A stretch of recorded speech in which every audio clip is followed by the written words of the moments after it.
welcome to episode 18 of our podcast. I'm Alex, one half of the Sober Experiment. And I'm Lisa, the other half. You're really good at that now. I'm so good at it. I was like on the edge of my seat, building myself up for it. I was a bit nervous that you might actually just start talking before I finish. I felt you looking at me. So do you like my hair? I really do like your hair. Even though you've messed with our logo, I do really like it. It suits you. You look lovely. It's not 10 years off you. Logo ruiner. Yeah, that's I've what got you are. spots, so I definitely am 10 years younger. Maybe we should turn the logo around now and then show you spots. Oh, you know what? I've had a really, really good week this week and proper enjoyed going out with everybody. And I know this will be like released later than what we've actually done, but I think it's dead important to say how fantastic sober nights out are. It was such a good night out. It was a good night out. You know what? Thinking about that though, one of the girls said to me when we were getting ready to go out that for the first time in ages that she actually craved a glass of Prosecco. She said, for the first time I just really wanted one. And I was just thinking, is it because that's the first time we've all been out together? Yeah. It's the getting ready, isn't it? Yeah, I was dead excited since like Wednesday and we didn't go out till the Friday, but on Wednesday I was saying to my husband, like, this is when now I would have been that excited. I'd have been excited Wednesday, Thursday, then Friday would have gone out, and whether it was a good night or a bad night, I'd have just been like, right, this is my night out, I'm going to get wasted. Yeah. And that's why I think I used to be such a binge drinker, because the excitement would build and build, and then the next day I'd feel really down and sad and always put that down to just the hangover, but it's not, because I was dead sad, you know. Yeah, I've been a bit like that. I think I've been exactly the same. The build-up was, I felt like I was going to my first ever school disco. Like for a week, I was so excited. I was listening to the music so I could prepare and learn the songs. No, I know. It's like I had them all blasting in my car, and that does trigger you. It does, and I think that's what you say about the girl that said that. It triggers those kind of emotions of the used to be's, because your brain's still programmed to think that way, isn't it? Yeah, definitely. I wonder if it might be an idea for some people, if it's not a major trigger afterwards, to have like non-alcoholic drinks in the fridge ready for times like that. Yeah. Because, you know, maybe if that was open while you were getting ready, that'd still give you that same kind of feeling, wouldn't it? The occasion feeling. Yeah. But you know what else I was thinking as well? And obviously it's been a long time for you now and a little bit less time for me, but there is no way I could have done that kind of night out a few months ago. No. It's such a kind of progressive thing, sobriety, isn't it? You suddenly become like, it's like being a butterfly, I always think. Oh, I can test my wings and then now I can fly with confidence. That sounds dead cheesy and I know it does. But do you know what? It's true. Like, there's no way I could have gone and danced and been around all those zombie-looking drunk people.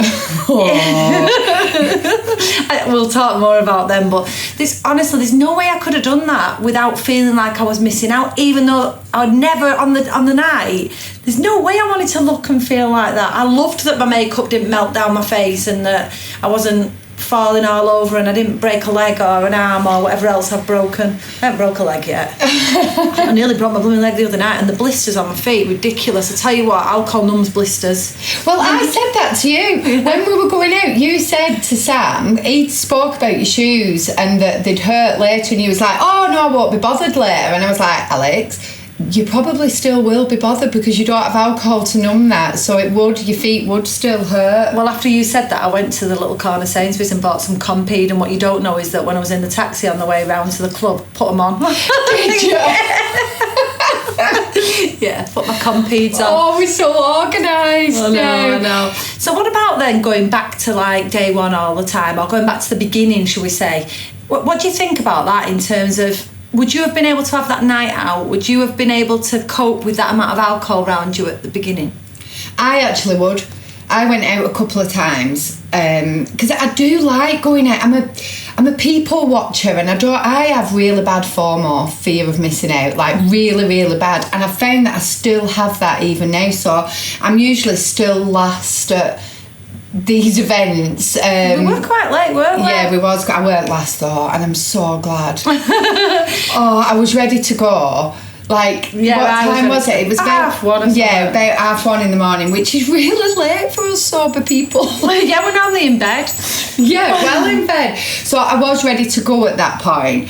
But right at the beginning, yeah, I went on a couple of nights out. I wouldn't have been able to go to that extreme, I don't think, and I probably wouldn't have enjoyed it as much as I enjoyed it. I think being surrounded by so many like-minded people that have been on the same journey, and we've kind of all progressed together, I think. It was like being in a little bubble, wasn't it? Our little circle of dancers, and then all the like drunk people on the outside of it. It really was like that. Oh, yeah. Oh. So yeah, I do think I was all right at the beginning, but I do know it's really, really hard for people. And obviously I weren't going out every weekend. I only did it a couple of times, and I certainly wouldn't want to be doing it every weekend. In fact, I'm not even going to pretend any different. I'm done now for ages. I'm done for ages as well. You see, whereas when we were drinking, we'd have been saying, oh, man, I think we were still done for a while, but done for different reasons. You'd go, I feel rough, I feel too rough, and we'll do it again at another point.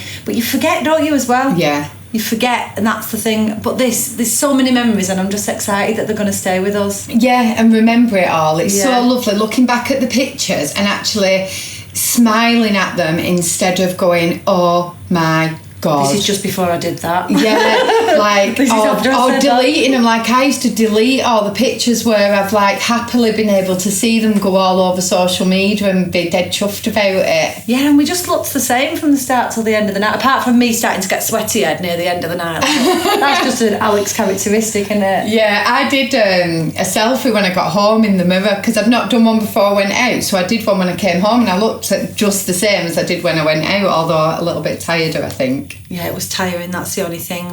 So we're really excited, aren't we, today? We are really excited. Yay, we're speaking to Lisa's hero. When I've not been a massive reader, you read a lot more than I do. Yeah. So when I first stopped drinking, there was just a couple of books that I read, and this one had to be my favourite one. I just related to her so much, and I'm dead excited to say that we're talking to Clare Pooley! We actually can't wait. No, we really can't. We're talking to Clare Pooley, the author of The Sober Diaries. Now, Clare's book is a really, really honest story, isn't it, of a year in her life, really, about quitting booze. And then Clare got some really devastating news within that year, and she'd got the diagnosis of breast cancer. So by the end of her first year of not drinking, she was completely booze free and cancer free. So that is one hell of a year, isn't it? It is, but it also shows, doesn't it, that we talk about, you know, whatever your life, sober or not sober, shit still happens, but when you're sober, you deal with it so much better. And she talks through it so lovely, doesn't she? So lovely. And I just think for everything that she went through, the book it's just so upbeat, funny, positive. It's just so inspiring. Yeah, and I love the bit where she talks about ending up with wine on her face. And if you've not read the book, it's just like a proper comedy moment of this sober person who ends up with like red wine in the face. It's just lovely, and I can't wait to speak to her. So yeah, take a listen. I'm so excited that you're in my living room. Hello. So just for music, I'm Alex. And I'm Lisa. I'm Claire. Hi, Claire. Alex, Lisa. Yeah. Alex, Lisa. I'm really excited. You have been by far my favourite person to get on here. Oh, thank you. That's so kind of you. We're going to go straight in, I think, aren't we? Your book genuinely got me from the get-go, and I found you so relatable, laugh out loud, funny. So when I'd stopped drinking, to find somebody that I just thought, oh my God, I'm not on my own. And we recommend Sober Diaries to everybody. Oh, thank you. What did you do, Claire? Because you didn't have your book to recommend to yourself. So why did you write it? That's sort of why I wanted to write it, because, you know, I felt like you. I felt really alone. You know, I didn't think there was anybody who really understood what I was going through. And, you know, it was only after I started writing my blog, which was my form of therapy, that I found so many people all over the world who said, actually, I feel exactly like that too. And it made me realize that, you know, we might be living in completely different places, and we might be different ages, and, you know, different sort of family circumstances and all sorts of stuff. But, you know, the stuff we go through when we quit drinking is so similar, you know. So I would, on my blog, I would say things like, you know, I used to panic about cashiers, you know, when I went to the supermarket or shop, and I'd worry that I was being judged by the cashiers, and they think, oh, she was in here yesterday. And so, you know, and I thought that was just a really weird quirk of mine, and I was just slightly crazy. And, you know, I wrote about it in my blog, and I had people everywhere going, oh God, I do that too. Yeah. And it just made me realize that actually, you know, as I said, our stories are so similar. So that's really why I wanted to do it, because I wanted other people to realize that it's not us. You know, there isn't anything wrong with us. It's the alcohol that is causing, you know, us to behave in strange ways. It's not that we're just going crazy. It's like a roller coaster, your book, isn't it, of emotions from beginning. And I guess that's what getting sober is about. It's ups and downs. And there's a couple of things stick in my mind from reading it. And I read it probably a year ago now. But there's a couple of things really stick in my mind. There's the one where you get the wine in your face, which is just like that part. And it actually made me laugh out loud. And I know it's not funny because it's actually awful. The way you describe it in your writing is funny. And then obviously the obstacle course as well, which is probably one of the most famous blogs that I've heard about. It's all over the internet, your blog. Thank you. Yeah, I mean, the obstacle courses, it was sort of, you know, I was just trying to describe how I felt looking back at all those, you know, then over the years, a number of times I tried to stop, and I'd gone a few days and then started up again. And, you know, it's only when you get a bit of time behind you that you realize how much energy you wasted doing the hard bits over and over again. And I sort of really wanted to describe how that felt from the other side, if that makes sense. And, you know, because it's a really, when you start on this journey, you have no, particularly if you're, you know, if you're doing it on your own, which you know I was at the time, you don't know whether it's what is at the other end, and whether it's worth all the, you know, all the pain and the drama and the sort of, you know, the difficulties we go through to get there. So again, I just wanted people to know that, you know, it really is worth persevering, and that, you know, it really is possible, because sometimes it doesn't feel like it is, does it? It doesn't. That is my favourite bit. But my mum's now sober as well. So she read your book, and we're near Hollingworth Lake here, and every time we walk around, there's a field with bunnies in it, and she the picture, and she's like, I'm at the bunny field.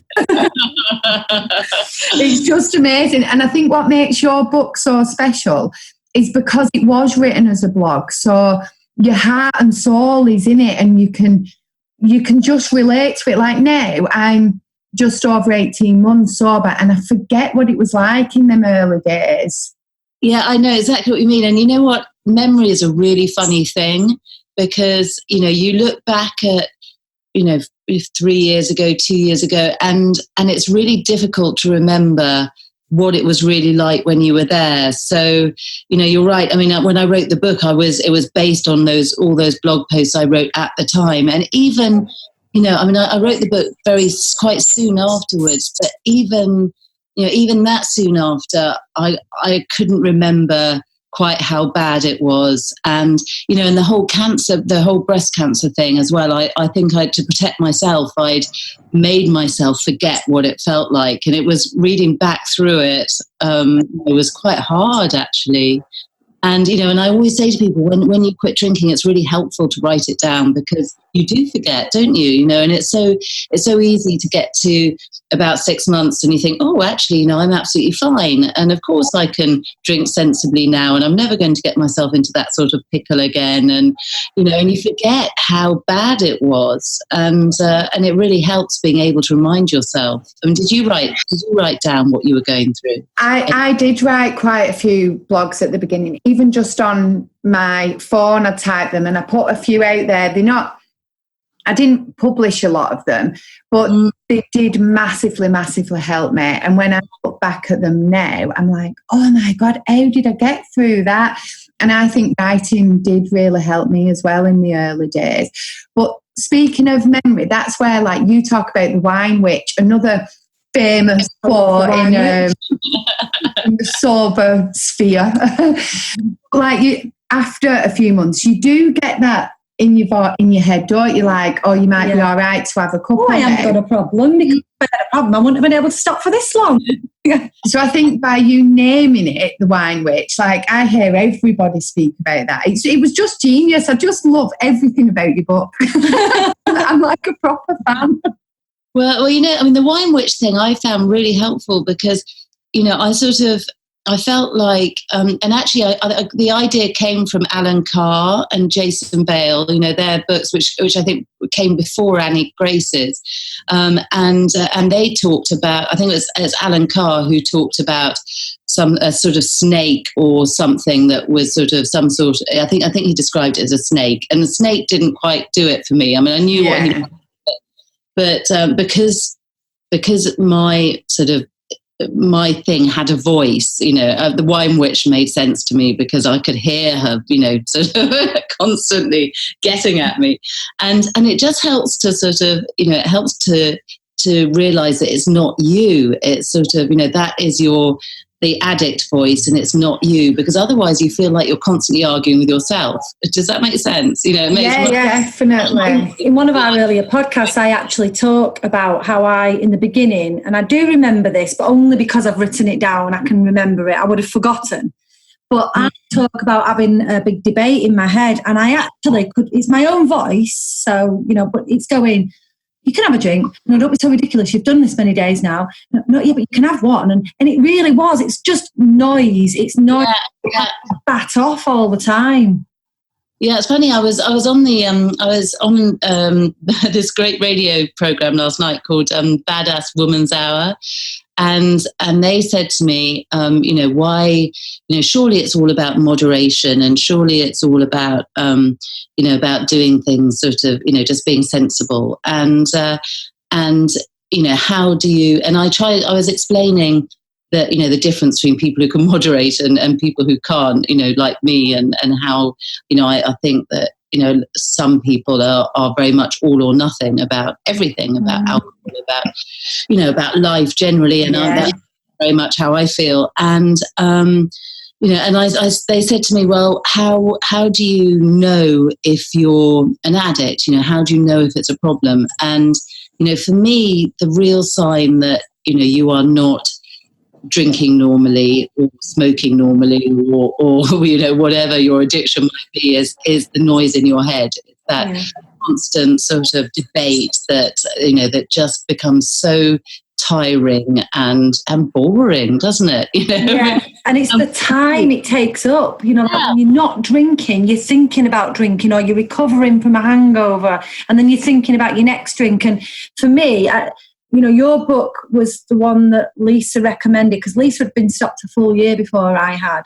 And she was trying to find something. I'm quite scientific minded, and she was trying to find something that I could relate to in real life as well. So I think your book strikes a real good balance of that. So you've got a lot of the facts in there, but it's about your life with the facts and, you know, how you lived through that.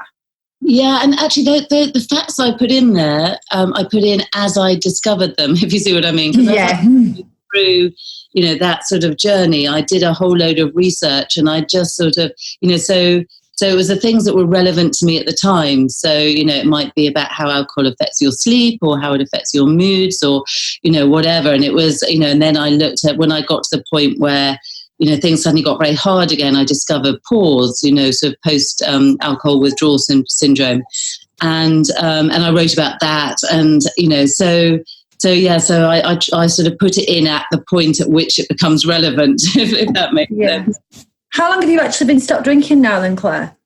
God, nearly 5 years now. So at the beginning of March, it'll be 5 years, which... Yeah, we couldn't see whether it was 4 or 5. Yeah. So, do you still find that you get pause now, or is it kind of...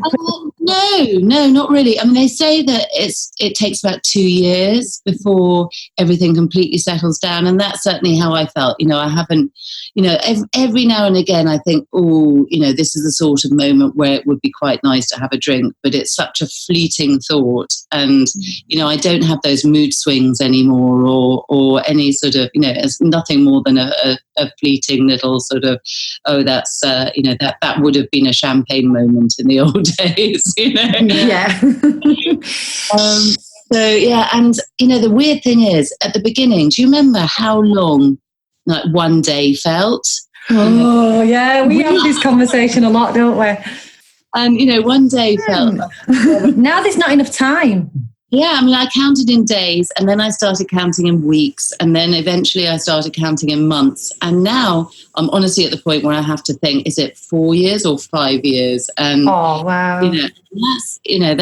That's extraordinary, really. And, and it goes so fast. I almost, I want it to slow down again in a way. Yeah. We say the exact same thing, and we talk to a lot of people in the early days, and they're like, "I'm so bored. The weekends seem to last forever," and I'm like, "Oh, I don't wish I was back there at all, but I wish I felt like I had all that time again, because that's where you find your creativity really, and learning to sit with yourself in that what seems like forever sometimes can be quite difficult." And actually, it's because at the beginning it opens up such a hole in your life. And what I find so exciting about all the people I've talked to over the last few years, I didn't catch that. Is the things that people do to fill that hole, and people find the most fabulous ways of spending the time that they used to spend thinking about drinking. So, for instance, I remember I was had an email conversation with this lady who, I said to her, look, what did you love doing when you were a child? Because often that's a really good indication as to sort of what you might be able to find helpful now. And she said, I loved riding. And, she took up riding again for the first time in about 30 years, and it became her big passion, and then it became her job and her career. And, and it's amazing. I've talked to people who've set up, who've taken up yoga again, or they've set up new businesses, or they've found new love, or, all sorts of, amazing things people achieve when they find that time back. It's just life-changing, and I think you've had such a big part of changing people's lives. It must be quite amazing to think, wow, I've helped make that difference. Well, that's really kind of you, but I mean, I feel really, whenever anybody says that to me, I just, if you quit drinking, you have done that yourself. It's such a huge achievement, and I'm really, I'd love to think that I helped somehow, but the achievement really is your own. Because it's hard, and I don't think there's many people who do that, who don't get to the point where they say that was one of the best things I've ever done in my life for myself. And even when it is hard, like we were speaking about this the other day, in the first 100 days when I look back at everything that actually got thrown at me, but I still knew that not drinking was going to be the best thing that could happen to me. Even in that short amount of time, I knew it was... Yeah. It wasn't nice, but I knew that drink wouldn't help it. But that was through reading and, listening. I listened to your book rather than read it. I read it. And I know you're nowhere near old enough to be my mum, right? But the way you tell your story was like when my mum used to read stories to me in bed. I just loved it. It was so... And I re-listened. It's the comfort side of it. Yeah, definitely. And I re-listened to some of it the other day. And it just, yeah, I can't remember what I was going to say about it. I lost my track then. So, like thinking of my mum reading me a book in bed. So like went way off track. We've both done this at times on the podcast. This is what. So when I re-listen to it, I realise that I tell everybody the things that you speak about in that book. So I was like, oh, that's where I got it from. And I'm like quite a big advocate for self-care.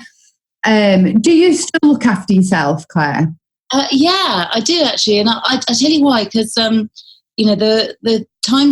only times now I find hard. I'm really used to dealing with stress and anxiety and all those sorts of things without drink. I can do that without a problem now. But the one time I find that I sort of slightly miss it is when something really, really good happens. So.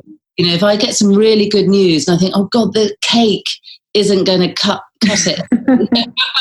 I need something more than a slice of cake.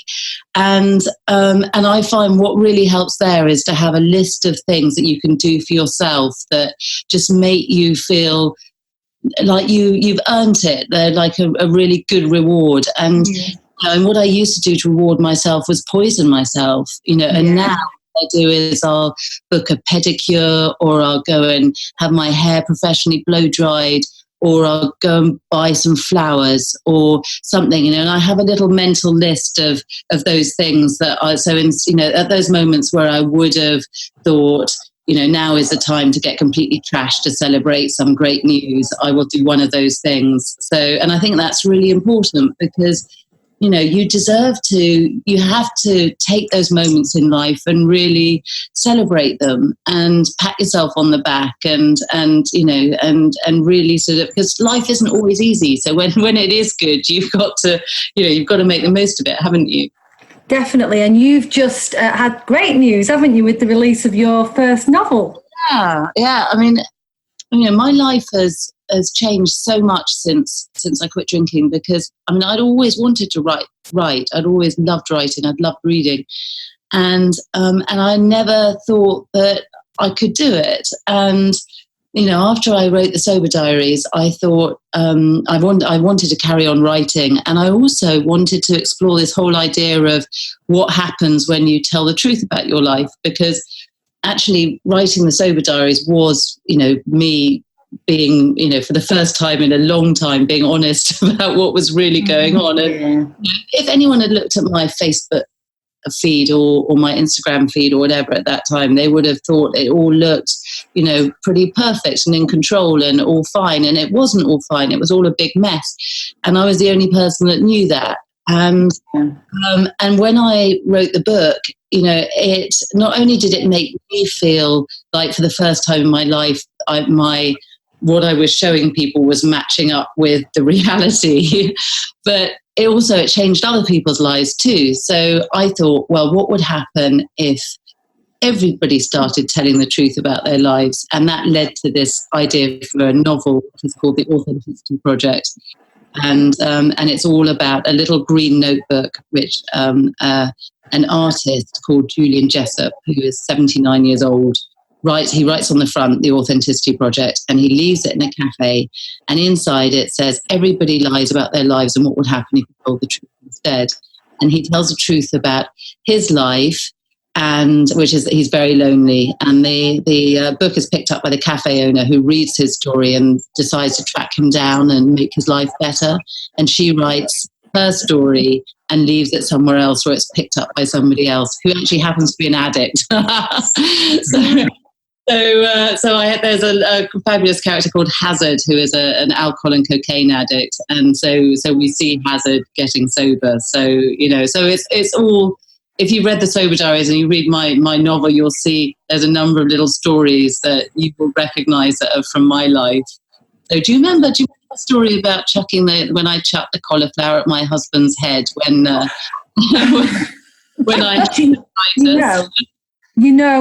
one of the stories that I tell on here is just before I got sober, I threw a sandwich at my husband's head. And now you've said that, I actually really do remember you throwing the flower at his head. I'm like, oh my God, yeah. Well, I wrote that story into the book. There's a character called Alice who is a mummy Instagrammer, and she does exactly that, but with a whole load of Brussels sprouts. Wow! So if you read it, you'll see. I don't know. Again, in Sober Diaries, one of the things I talk about is how my family play this game called Yellow Car. Where whenever you see a yellow car, you have to say yellow car. Anyway, that's so there's lots of little details like that if you've read the Sober Diaries, you'll recognise. Oh, that's amazing! I can't wait to read it. Is it out on Audible as well? Yeah, well, actually, it's out on Tuesday in audio and Kindle, and then it's not properly launched till April when it comes out in hardback as well. But if you want the audio is available from Tuesday. Which is fantastic! That's definitely on our wish list. Are you excited to get it out? Well, yeah, I'm terrified though too. It's funny. I was terrified before the Sober Diaries launched as well, but in a different way. And then it was all about what I was worried about. Then was everybody knowing all my secrets. Yeah. So, you ever had that dream where you really believe that you're walking down the street naked and everybody is staring at you? Yeah. I had that dream several times before the Sober Diaries came out, and that was sort of my subconscious sort of stressing about telling everyone my secrets, and that was terrifying. And this is terrifying in a different way because it's sort of, I just hope people like it. So. Oh, I'm sure they will. It sounds really, really good, and I can't wait. I've got a credit as well. I've got a credit. Oh, I'm excited. I'm saving. Let me know what you think. No, we definitely will do. I mean, it's quite an interesting transition, I think, to go from like telling your story into writing a novel. But you do say somewhere, I think, in the Sober Diaries that you wanted to be a writer from a very it is again. I spoke earlier about, when you look back to when you were a child at what you loved doing then, that's often a clue as to, what your passion might be later on. And for me, it was always reading and writing. That was my big thing. And I didn't write for years and years and years until I quit drinking. And then I started writing my blog, and I haven't stopped since. It's just sort of, it's been a therapy for me, and it's still therapy. So, I don't write about the whole drink thing so much anymore, but I just, writing is my way of switching off. It's how, you still get the sort of, all the chatter in your head, and, you just need, I think everybody needs some point in the day where you can just do something to sort of switch your brain off. And I used to drink to switch my brain off, and now I write. So, what do you guys do? What's your? I'm a runner. I do a lot of running, and because the Sober experiment came from both of us, because we've been best friends for 30 years, and so we've kind of evolved. We started drinking together, then Lisa stopped, then I stopped. So the Sober experiment came from that. You've both done that. Yeah. So, because if one of you had and the other hadn't, it would have been, much more difficult. We do wonder where our friendship... I was nearly unfriending her. we do wonder where our friendship might have gone. I do believe we'd have always stayed friends because we really do feel like we are sisters without the blood connection. Yeah, we do. Definitely. But I don't think we'd have had the closeness we have. And we see each other at least once a week, usually twice now. And we spend a lot of time together. And when we're together, it's on the Sober experiment, it's doing our podcast. We do workplace presentations as well. So we're both getting to speak a lot and to share our story. But we're very different as well. So I studied biology in my degree, and I do a lot of reading factually, and I like to do a lot of research. So that's my kind of way of switching off, which she couldn't imagine anything worse than sticking a book and reading. I just wing it when you've got sort of complementary skills, because if you were both exactly the same, then you wouldn't add anything, if that makes sense. Yeah. So you've got your running, running is a brilliant way of switching off all the chatter and all the stress and anxiety. It's sort of, it's a great, and it also helps you release sort of serotonin and dopamine as well, which helps us. So, so that's perfect. And what do you do? Early on, mine was walking. So I would kind of switch off by walking and listening to books. And then I did. I rescued a dog that I always said kind of rescued me, really. Each other. So we go for quite a few dog walks. I really struggled to switch off. So what I'd find is I would get into books and then I'd listen to book after book. And then I'd be listening to too many books of self-help. So I was constantly trying to self-help myself. So I found it really hard. So meditation for me, I took up meditation and went to class. I've never been able to do that. I tried. It was so difficult. It really, really was. And they call it meditation practice. So you're always practicing it. And I used to think you kind of had to go and sit there and just switch off and end up in La La Land. And that's not the case. I think it just made me more mindful about everything. And meditation really helped me. You wouldn't miss a day now, would you? No, I do it every morning. I get up earlier. That's brilliant. 15 minutes meditation. And I do see that as my time. I think then by the time the kids are getting up for school and work, I feel like I've had my little bit of time there then. That's when I write, is first thing in the morning, but while the kids are still asleep. But it's funny what you say about dogs, because I've written a number of blog posts about how I think dogs are a sober girl's best friends. Yeah, they are. Dog was brilliant when I was quitting drinking, because like you, I go out on a long dog walk, and it's really, not only is the sort of fresh air and being outside really good for you, but it gets you away from all those, it gets you away from the fridge and the wine glasses and all those sort of, all those associations that you have with alcohol. And I did this exactly same as you. I listened to an audiobook, because I sort of felt like if I was walking and I was listening to something else, it just, again, it doesn't give you any space to think about, about anything you're stressed about. It doesn't give you time to think about booze or anything, because you're totally absorbed. So I think walking and audiobooks is great therapy. Yeah, there's a bit in your book where you describe smashing the top off the Beck's Blue when you went on holiday. And honestly, that I had to phone Lisa at that point in the book, because remembering she'd done it a year prior. And I was like, oh my God, have you heard where Claire has to open the alcohol-free beer? That's like when we were trying to open a bottle of Prosecco in Ireland. I had a very similar experience, except for ours was alcoholic, and I was trying to smash the lid off, and we ended up honestly with about an inch of the bottle left. Still drank it. That was what seemed, because I've done that myself with alcohol, and that's what seemed so ironic about that moment. The fact that, it wasn't even alcohol, but I was so desperate to sort of get into that bottle of Beck's Blue just to sort of take the edge off. I get that though. I get it. Alcohol-free drinks, we quite like them, don't we? Yeah. And not all the time, but especially at the beginning, it would just take the edge off. And I remember going to a hotel, and I'd built myself up to have this meal and a non-alcoholic beer, and they didn't have any.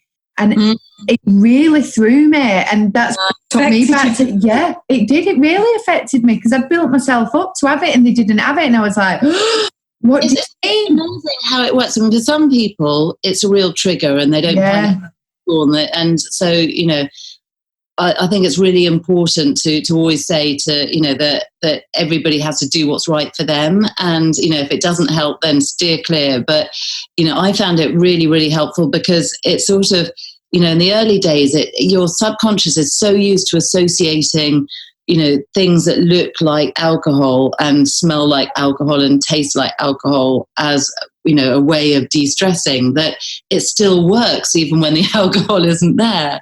So, the first time I drank Beck's Blue, I really, I really felt drunk. And I remember looking at it over and over, and Googling the sort of alcohol content, and just, I couldn't quite believe that, it wasn't real. And so I found it a really good prop in the early days. And I don't know about you guys, but, it was a really good barometer as to how I was doing, because initially I was drinking about, I was probably drinking 2 or 3 alcohol-free beers a day in the early days.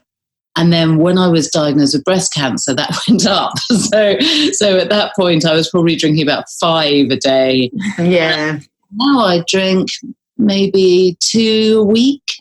And it just naturally, and it's really weird when you're used to sort of, with alcohol, you gradually goes up and up and up and up. Whereas with alcohol-free drinks, I found it went down and down and down. And yeah, it does. And it was a really good barometer for me as to how well I was doing, is how little I needed it, if that makes sense. It does. I've never thought about it like that. I must be all right, because I've got a few non-alcoholic beers in the fridge, and they've been there since Christmas. I think they've been there. That's like, that would never have been heard They've been gone by Boxing Day if they were alcoholic. I had a number of people have said to me sort of, should I worry about the fact that I'm drinking, 3 or 4 a day? And I've always said no, because it will gradually tail off.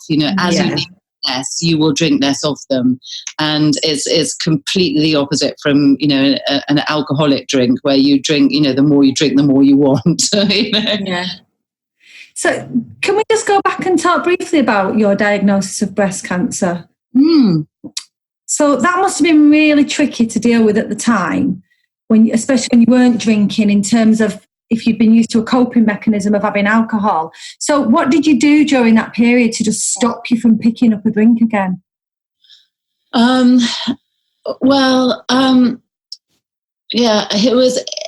It's funny, because I'm actually really relieved that it happened when it did, because by the time I got my diagnosis, I'd been sober for 8 months. Yeah. So I was sort of, I was much better at it than I would have been. I think if it had happened much earlier on, I'm not sure I would have, I think I probably would have caved. But by 8 months, I had realised that actually alcohol wasn't helping me at all. It was actually making my life much harder. So by that stage, I knew that actually the last thing in the world I needed was to drink, because it would just make everything that I was going through so much more difficult.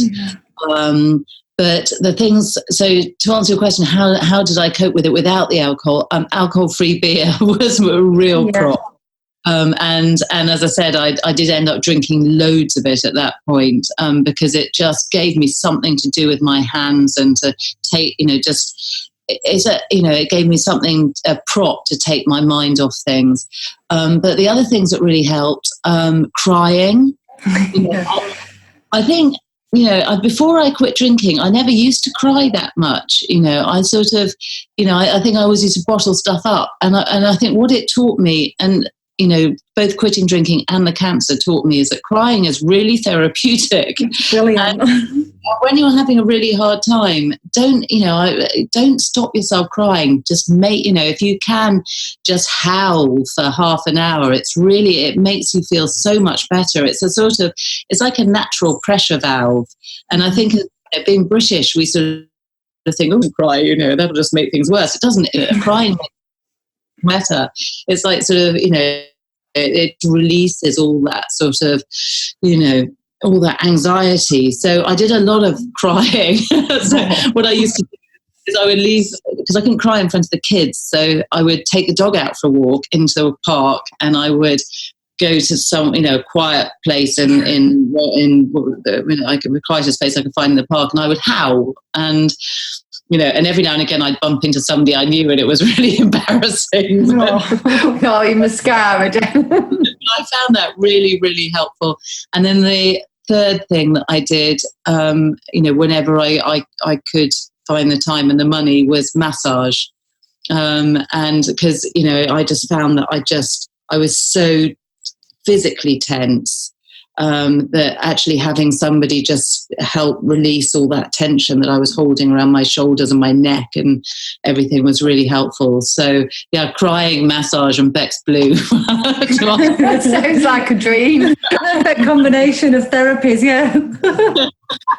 It's funny though, I went for a massage last week, and it really made me think, like, I just wouldn't have done that before. I had a really bad back, and normally I suppose I would have gone to the doctors to sort it out. And I was like, oh, I can actually go for a massage. Yeah.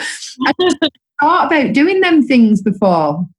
No, and if you think about how much money we used to spend on booze, I mean, I still, I don't go for a massage that often, but when I do, I try not to feel guilty about it, because I think, I've saved so much money by not drinking, that treating yourself to that sort of thing from time to time is fine, Absolutely. And it is so much better for you mentally and physically than drinking was. Yeah. So.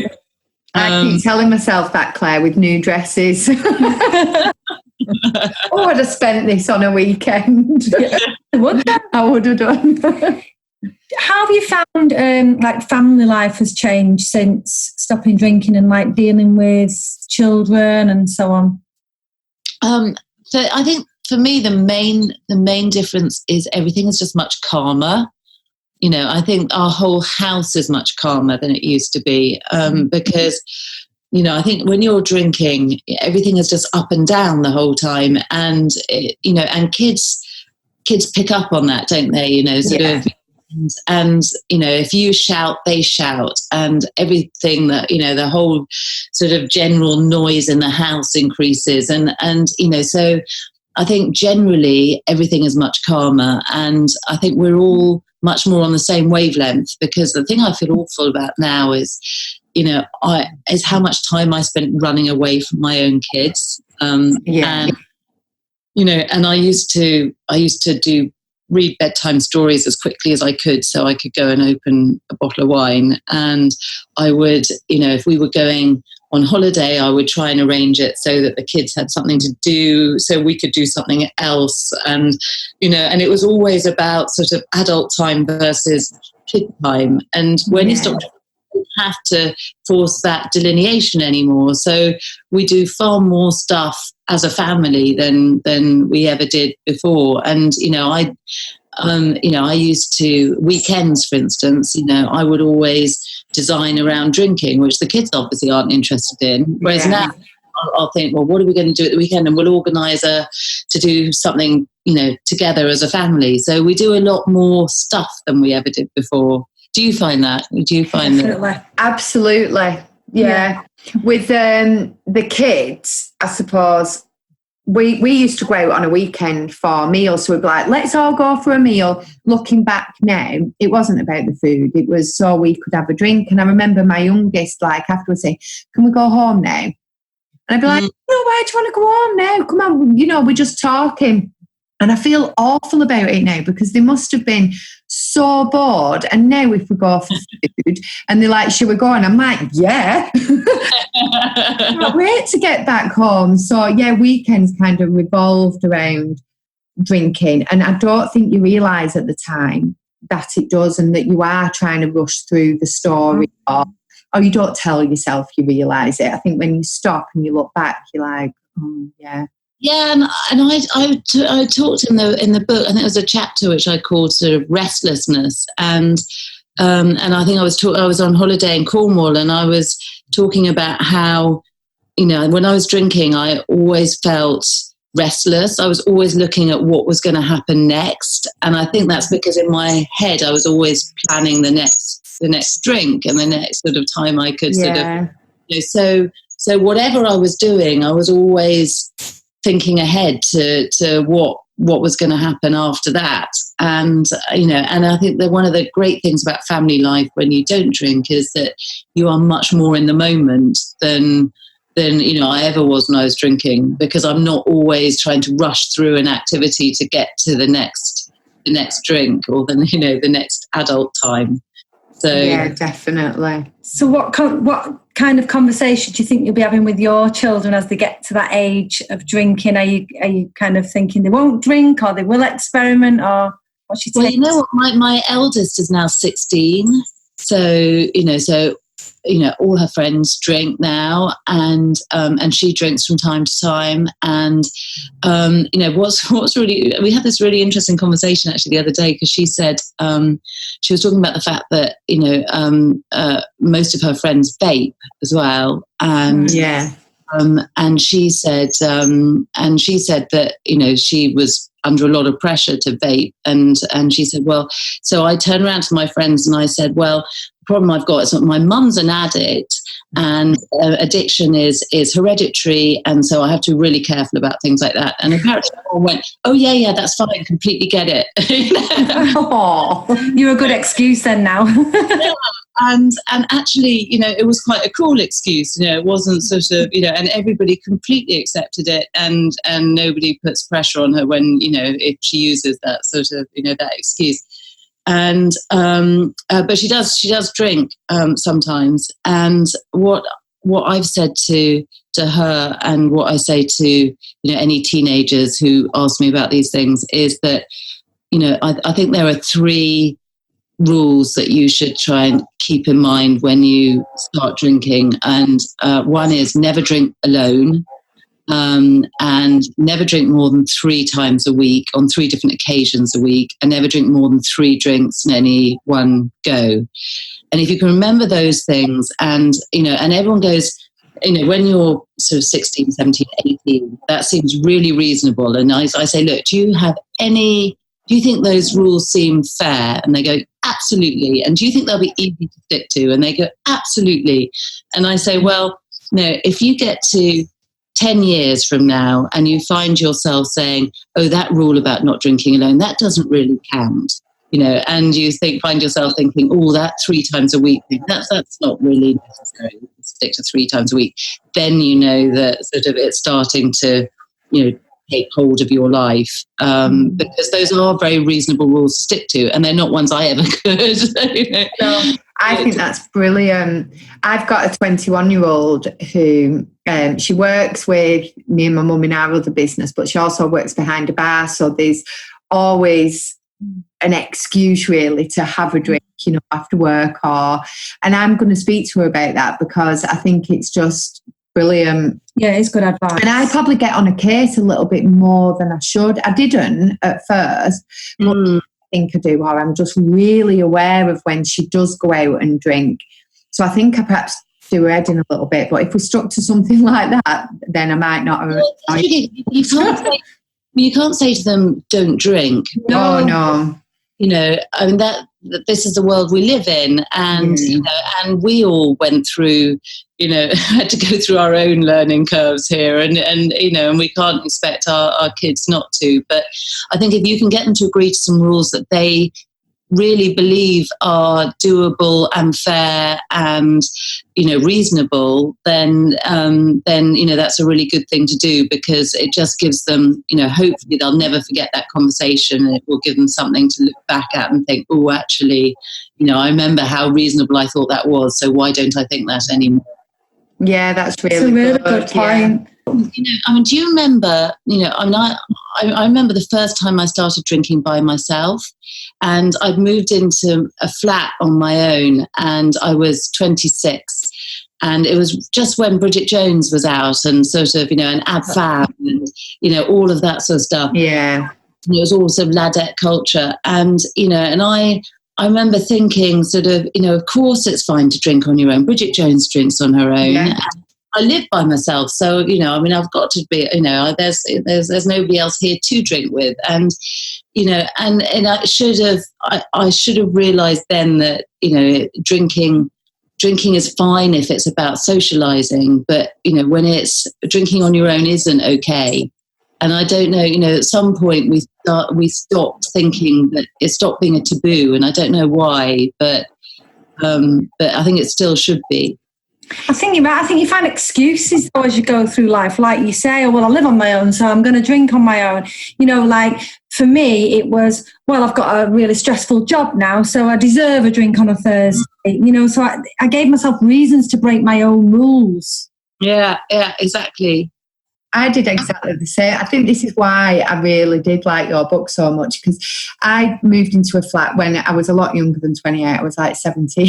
Yeah. But going to the shop, buying a bottle of wine, and I didn't even like wine at the time, and the magazine Cosmopolitan, because I thought I've moved into this flat, so I should like that magazine and I should drink. And I actually remember doing it and thinking, I don't even really like this wine. And I didn't really like the magazine either. I just thought it was all adverts and really boring. But I thought it was like the thing to do. Because that was the first time. And it took me years to learn to like wine after that. I forced myself to do it because I thought, you should. Yeah. I started drinking. Do you remember the sort of things we used to drink as teenagers? So because alcohol tastes so bad, that you used to sort of. So I used to drink. I used to drink some awful things. Martini and lemonade. Yeah. Southern Comfort and lemonade. Yeah. Lager and blackcurrant. Do you remember that? Yeah. And you'd constantly try and mix it with something sweet to sort of make it taste better. We were all in our area. It was cider, wasn't it? Yeah. And it was a drink called and it was disgusting. And we used to get a castaway and pour it in to make what we'd call a blastaway. An alcoholic lethal lilt. Oh, it was disgusting. Yeah, but it did the job, didn't it, that you wanted as a teenager and got you drunk. Like you say, it's that ladette culture because we grew up through in our drinking days through the 90s and into the millennium. And that's when it was like, yeah, I'm a really strong woman because I can down a pint as fast as that bloke. Yeah, exactly. I mean, I honestly thought it was part of being a good feminist, Yeah. So can we? And how can they turn around and tell us that we have to be, sip on a little baby sham or sort of, Yeah. And actually, I think one of the things we never took into account was that they were drinking pints of relatively weak beer, and we were drinking those huge goblets of really rather strong wine, with a sort of lower body weight. So actually, we weren't even just keeping up; we were sort of going past them. So yeah. It's quite common though, and when you speak to women, particularly women from like 30 up, that's exactly the same story. That I was trying to down my wine and keep up with him on his pints, for a mark of feminism, and I think that's quite strong. And now the movement to me seems to be that the strong women are the ones saying, "I'm not going to drink anymore. I'm going to look after myself," and we get a lot of that, don't we? Yeah. Yeah, and you know what? Things have changed so much in the last few years because, one of the things I found hard about quitting was that, all the imagery around quitting drinking was miserable. Just the word, talking about being alcoholics and recovery and disease. And, the idea was sort of, and I think we were very much made to feel that if you quit drinking, your life was pretty much over. And, and that, it was all going to be really rather miserable and you were going to have to spend, your whole time taking one day at a time, sort of trying very, very hard not to fall back down the slippery slope. And, and I think now people realise that you can give up drinking for positive health reasons and that, it is actually a very, it's a very positive life change. It's not a miserable thing that you are forced into doing because you're sick, which is definitely the way you used to be made to feel. So yeah, I mean, things are ranging. It's quite miraculous, really. There's such a big movement now, isn't there? And I think it's down to people like yourself for being brave enough to write about their story. Because we see it, we do a lot on Instagram. Yeah. And the movement is just, and when, we've got, as well as the sober experiment, we've got Be Sober Manchester. So, and me and a couple of friends set that up and we all go out, we go for meals. We went out on Friday night, didn't we, to the Ritz and had like a power ballad night. So we were all like dancing and singing and it was absolutely bonkers. And I think when I before I thought about not drinking, I was so frightened and I used to feel sorry for people that had to stop drinking. Yeah, exactly.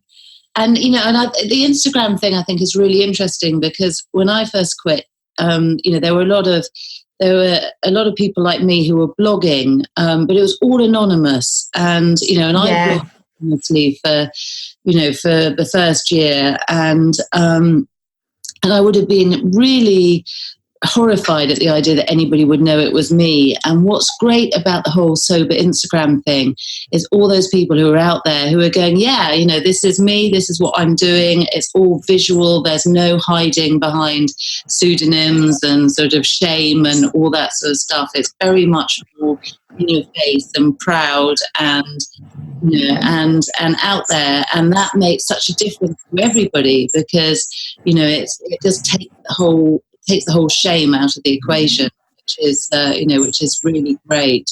So, you know, what you guys are doing is fabulous. And we're passionate about that part, aren't we, of taking the shame out of it. We know when we go to some workplaces, they're really shocked when you turn up. Yeah, they're like, I didn't expect you to look like that. And we're like walking bright and breezy with our sober t-shirts on, and they're like, oh. But yeah, we get quite a funny response. But by the end of it, they love it, don't they? And it's, yeah, that's what we're about, is just taking that stigma out. Because what we find is that actually, not only did there used to be a stigma around alcoholism and recovery, but actually there's quite a stigma around the word sober as well.